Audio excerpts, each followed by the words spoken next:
Mirë se erdhët në Public Square, unë jam Ditmir Bushati.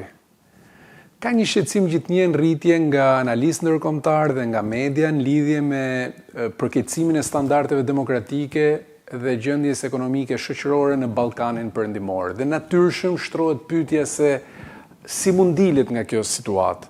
A janë në gjendje Shtetet e Bashkuara të Amerikës dhe Bashkimi Evropian për të ndihmuar në një tranzicion dhe një transformim demokratik e social-ekonomik, që do të përkthehej me një anëtarësim të mundshëm të vendeve të rajonit ton në Bashkimin Evropian. Si ka mundësi ky lloj përkeqësimi i normave dhe standardeve demokratike? Pse zgjedhjet nuk ofrojnë më asnjë surprizë në shoqëritë tona? Për gjitha këto, sot kam ftuar Bassuener, i cili është bashkëdrejtues i një organizate prestigjioze, siç është Këshilli për Politika Demokratizuese, një organizatë e cila analizon dhe shkruan mjaft në lidhje me gjendjen e demokracisë në rajonin ton. Welcome to Public Square, Kurt. Thank you for having me. Let me start our conversation by asking you a question in relation to the situation in the Western Balkans. How would you characterize the situation in the Western Balkans, taking into account particularly the situation in Europe after the Russia's invasion of Ukraine and the efforts that have been made also by European Union to convey reassuring messages about the European perspective of Western Balkans? We've been hoping that, first to your question about the trajectory, it's downward. I think the reality is that despite the happy talk from Brussels and Washington and other locales, other capitals, the state of democracy and confidence in each of these six societies is on a downward slope. I had hoped, and my colleagues at Democratization Policy Council had hoped, that the February 24th full-scale invasion of Ukraine 2.5 years ago would have initiated a deep rethink of the approach, not of the goal of EU, and for many of your neighbors, NATO membership. You're lucky enough to be in there in Albania. But there are three countries that aren't. Serbia may not want to be, but Kosovo and Bosnia definitely do. But those goals are valid, but we're not going to get there from here in the way it's being pursued. And I think the biggest failing on the part of the West, and the EU has been in the lead here, has been the devaluation of our proclaimed values. Democracy, rule of law, human rights, transparency, human dignity writ large. That doesn't seem to be a priority in our talking points or in our policies or even in our programs. So I think people see that. Certainly the leaders see that, and they're taking full advantage of it. In one of the reports you have written, you speak about the values-free zone of transactionalism in the Western Balkans. I call it in a bit different way, but I think it's more or less the same meaning.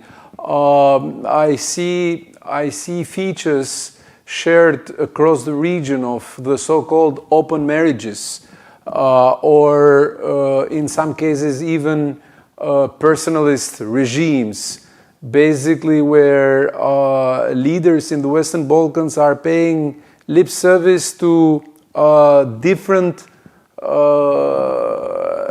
centers of powers, such as the case of Serbia, for instance, or even different groups that do have competing agendas in a given state, such as United States, for instance, where you basically see in the case of Albania that people from conservative wings or liberal wings of US are conveying more or less the same messages in Albania. So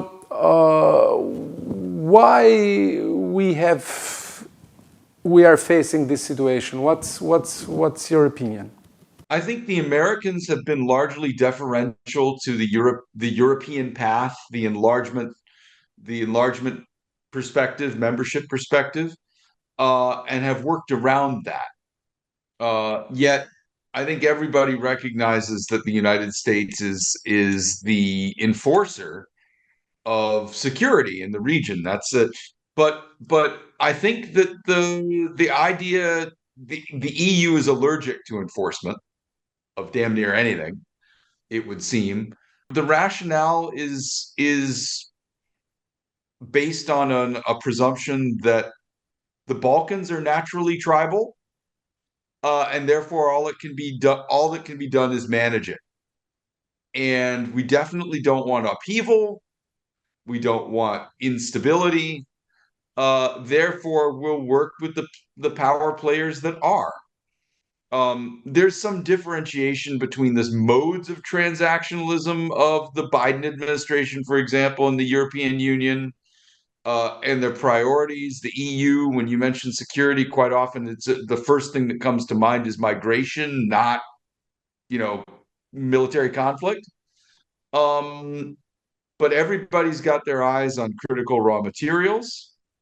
Everybody has priorities, and there's been a de-emphasis of democracy, rule of law, human rights in terms of actual policy practice. And I think the people of the region can feel that. They don't feel like they have anybody in their corner. And the leaders feel that they could do what they want.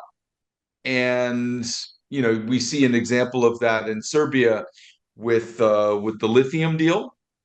And I don't even think it's being done for the money for Vucic and company in Serbia. I think it's being done as a shield against any criticism of the internal governance. So you were speaking about lithium deal. I called it lithium diplomacy, whereas we in Albania are experiencing the migration diplomacy. So basically, you are saying that the main interests of the key players in the region are in relation to critical raw materials, to migration, to security issues, and there is little appetite for a real transformative agenda of this region? I think, unfortunately, that's the case.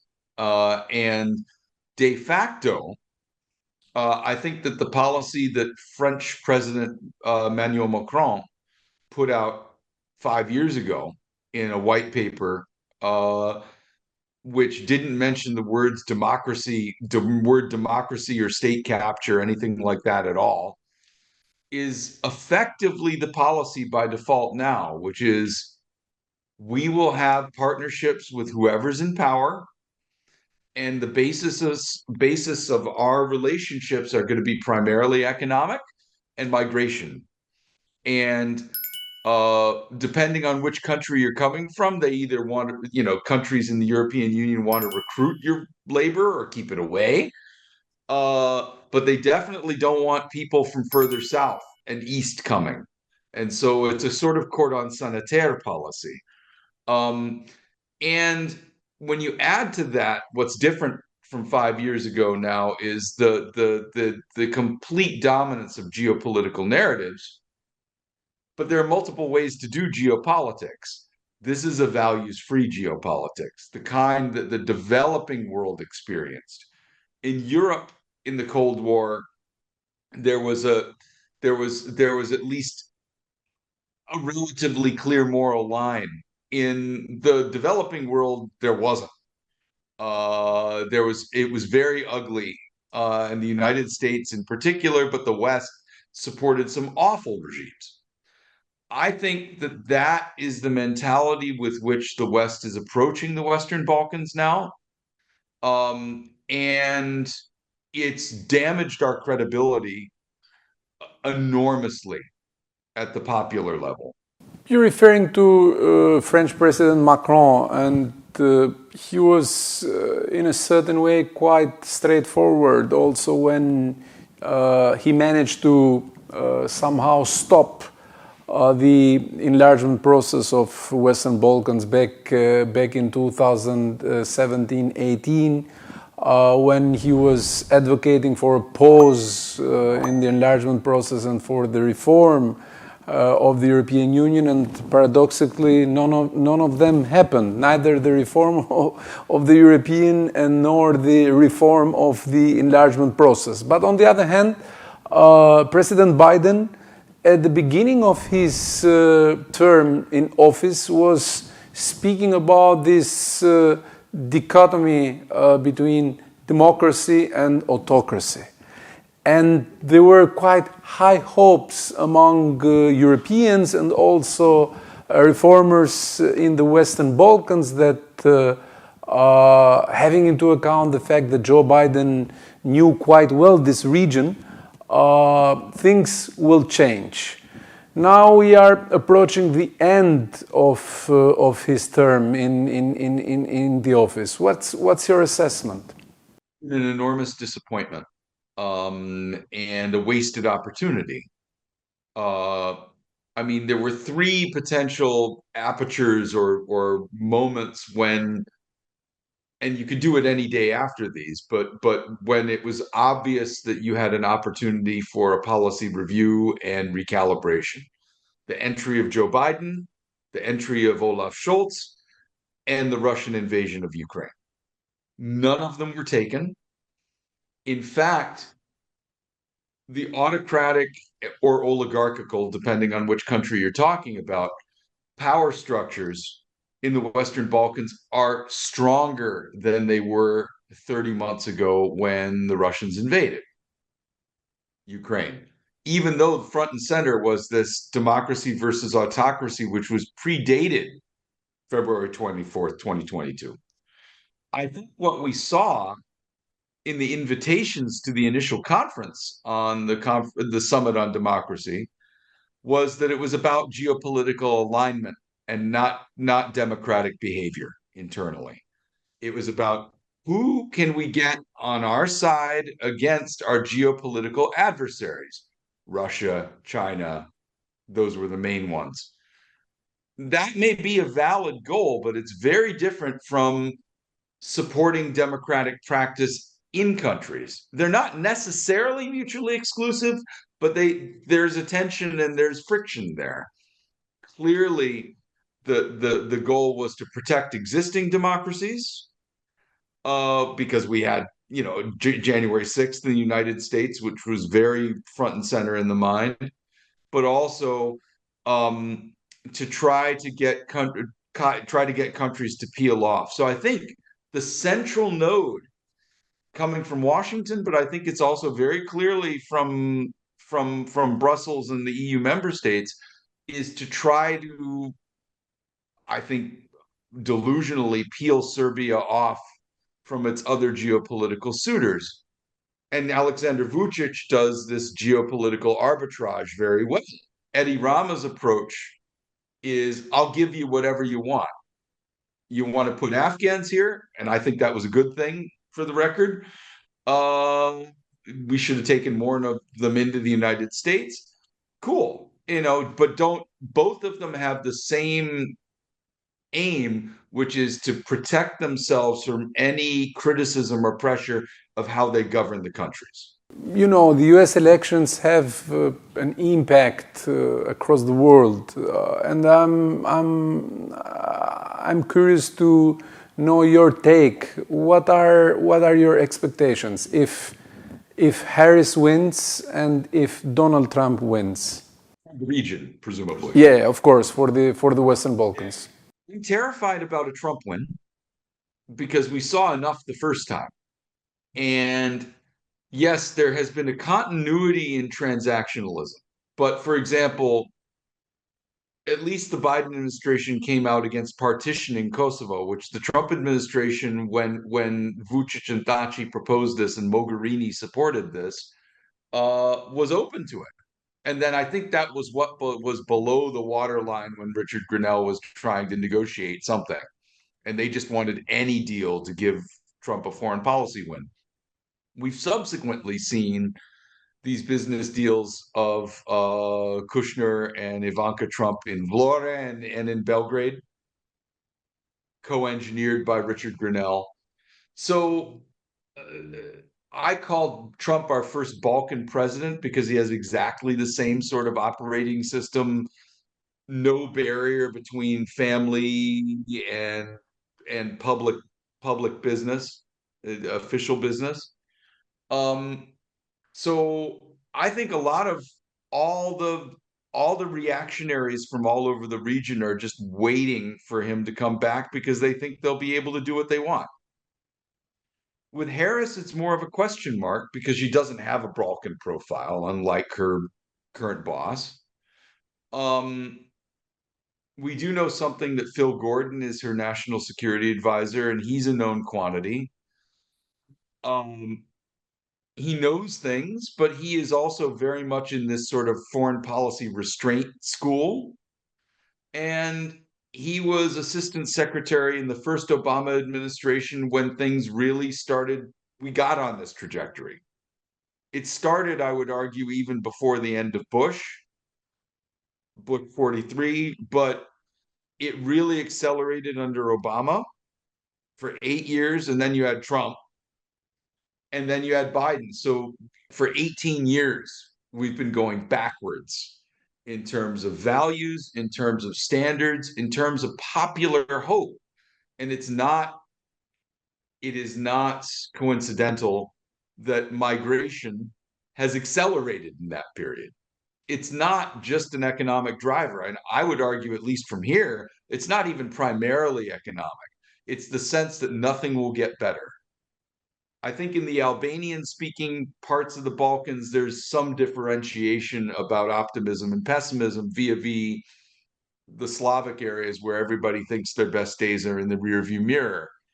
But what's on offer right now or foreseeably may not be enough to keep people at home. Speaking again about U.S. foreign policy in the region, sometimes it struck me the fact that the U.S. Embassy in Belgrade has a different tone and a different viewpoint from the U.S. Embassy in Budapest or from the U.S. Embassy in Sarajevo.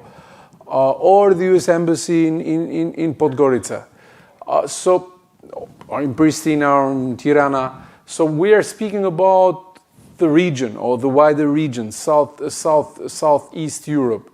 What is your opinion? Are we facing a situation where the region is not on the surface when it comes to the higher levels of the State departments, and we are confronting a situation where the U.S. ambassadors do have a margin of appreciation quite wide on how to deal with a specific situation? Or is this part of a strategy that maybe has a different meaning and a different reading? Very odd. I mean, if it's a strategy, it's a really bad one because it makes us look disjointed, which is not what you want to show anybody. I do think that while I don't think it's so disconnected as to not have any sort of thinking in Washington from a higher level, I do think that the ambassadors have quite a bit of latitude.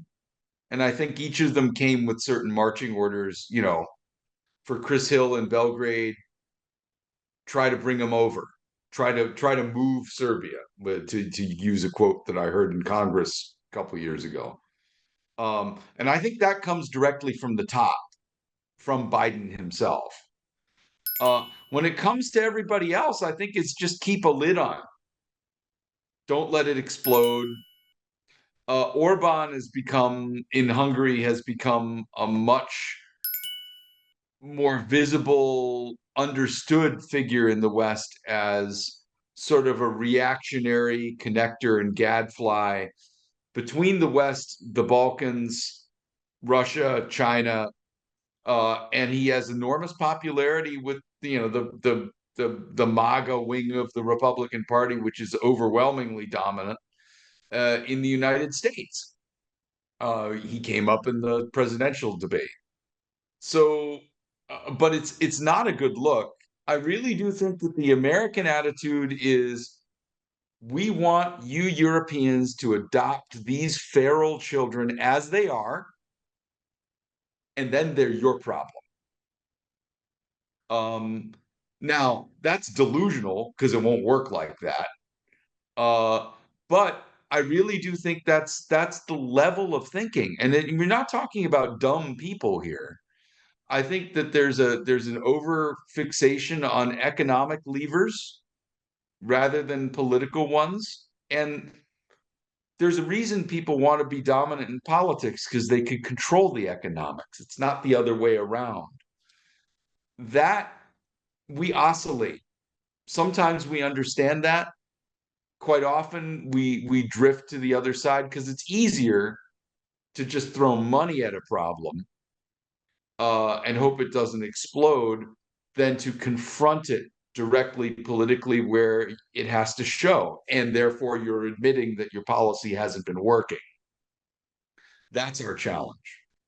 And where is the European Union in this picture? Since you are speaking about the US position as an enforcer, and where is the European Union? Well, right now, I'll start with the optimistic bit first.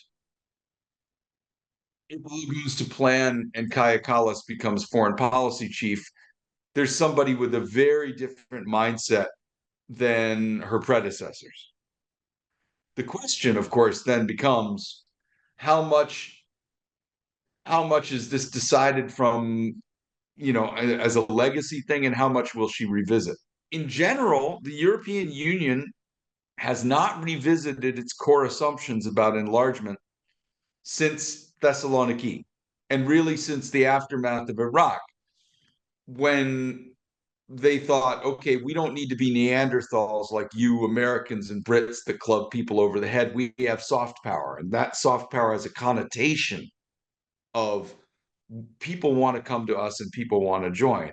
The problem is, one of the problems is, the leaders don't want to join unless they get to join on their terms. So they don't want to pay the freight. But the presumptions that underlie this, that came from the Big Bang enlargement in 2004, which was largely true, was because you're dealing with other Democrats who are accountable to their citizens in elections. You don't have to sell it to the population retail. You do it wholesale through the people in charge. My bureaucrats talk to your bureaucrats, and we'll talk about all the technical things in the chapters of the Acquis. It doesn't work. It hasn't worked. It's not working. And there's an unwillingness to revisit this because it's a theological construct on top of the bureaucratic one that affects the Americans and the Brits and the Norwegians and Swiss too, which is nobody wants to tell their boss. You remember that thing that we had under control? It's not under control, and you have to tell the boss, who needs to talk to his or her counterparts, to come up with a different way to deal with this because this isn't going to work. That's not a career builder. So at the working senior working level, in essence, the imperative, or the incentive rather, is to cover it up and make sure that it doesn't explode while you're there in position. It's a very cynical read, I know, but that's what I believe to be holding sway.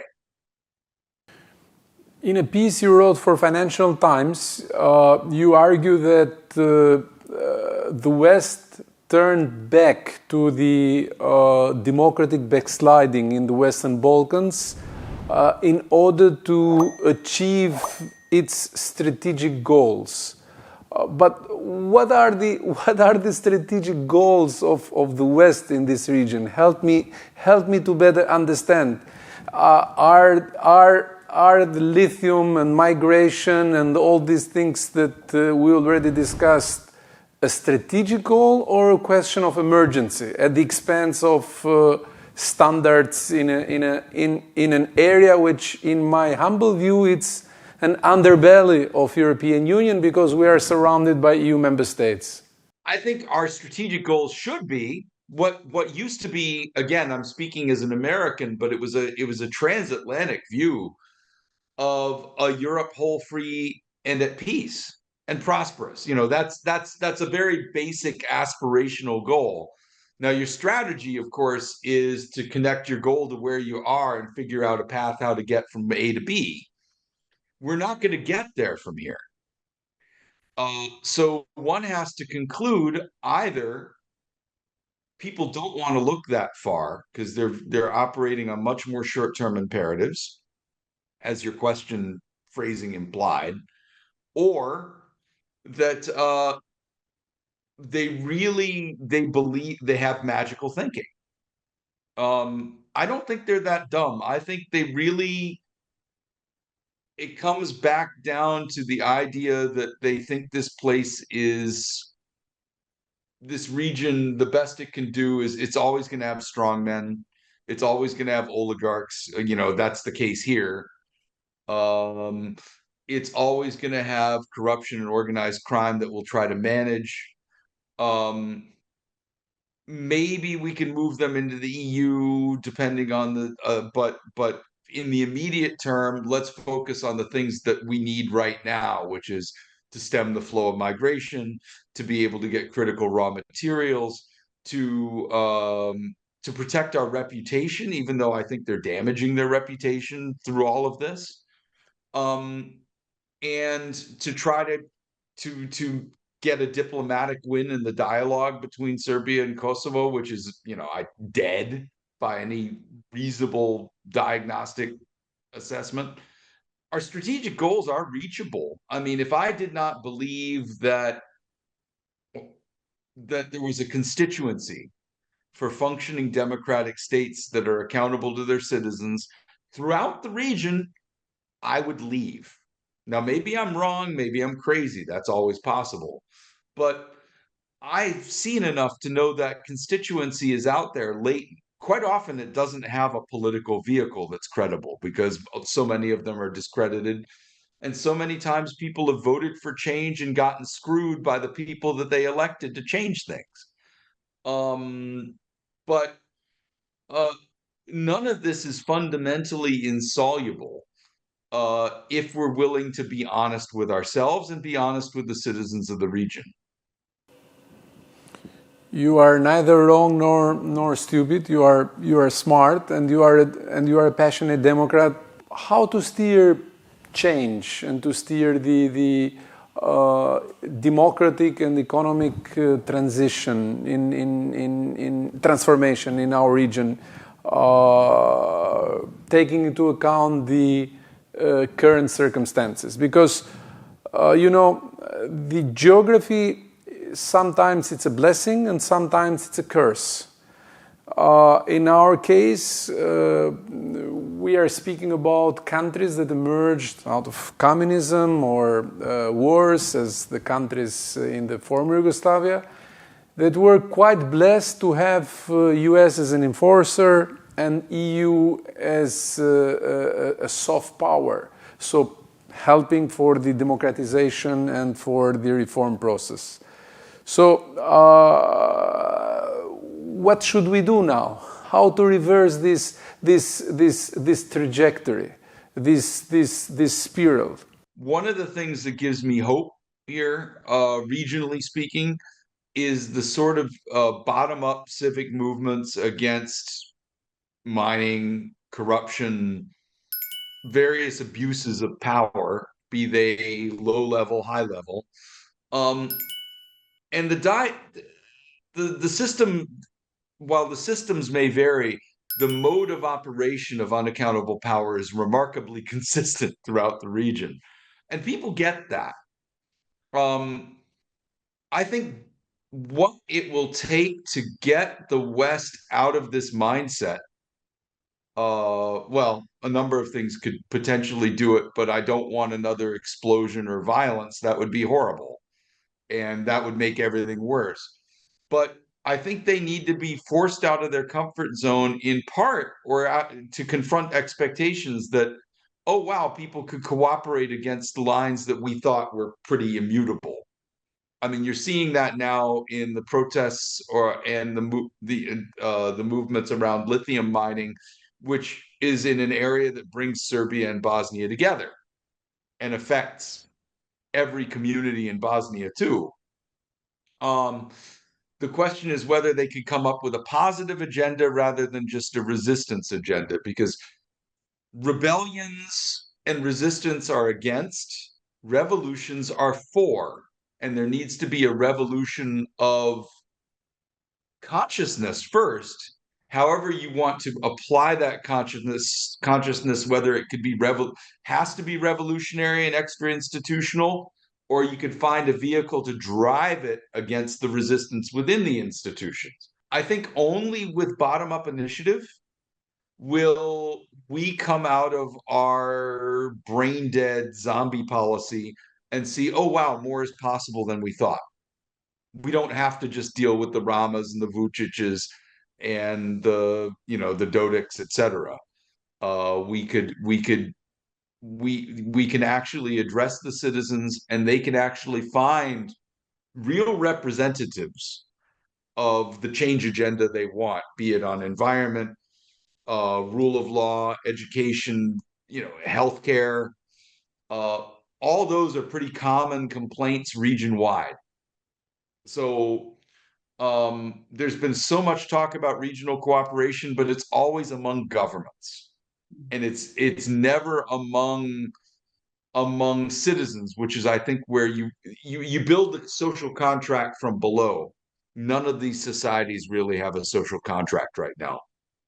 So you can't really have democracy that's based on something. It's either a legacy of a constitutional order, or a war, or or something that's very ersatz. So that's the nature of the challenge. The EU and NATO could be very helpful in that.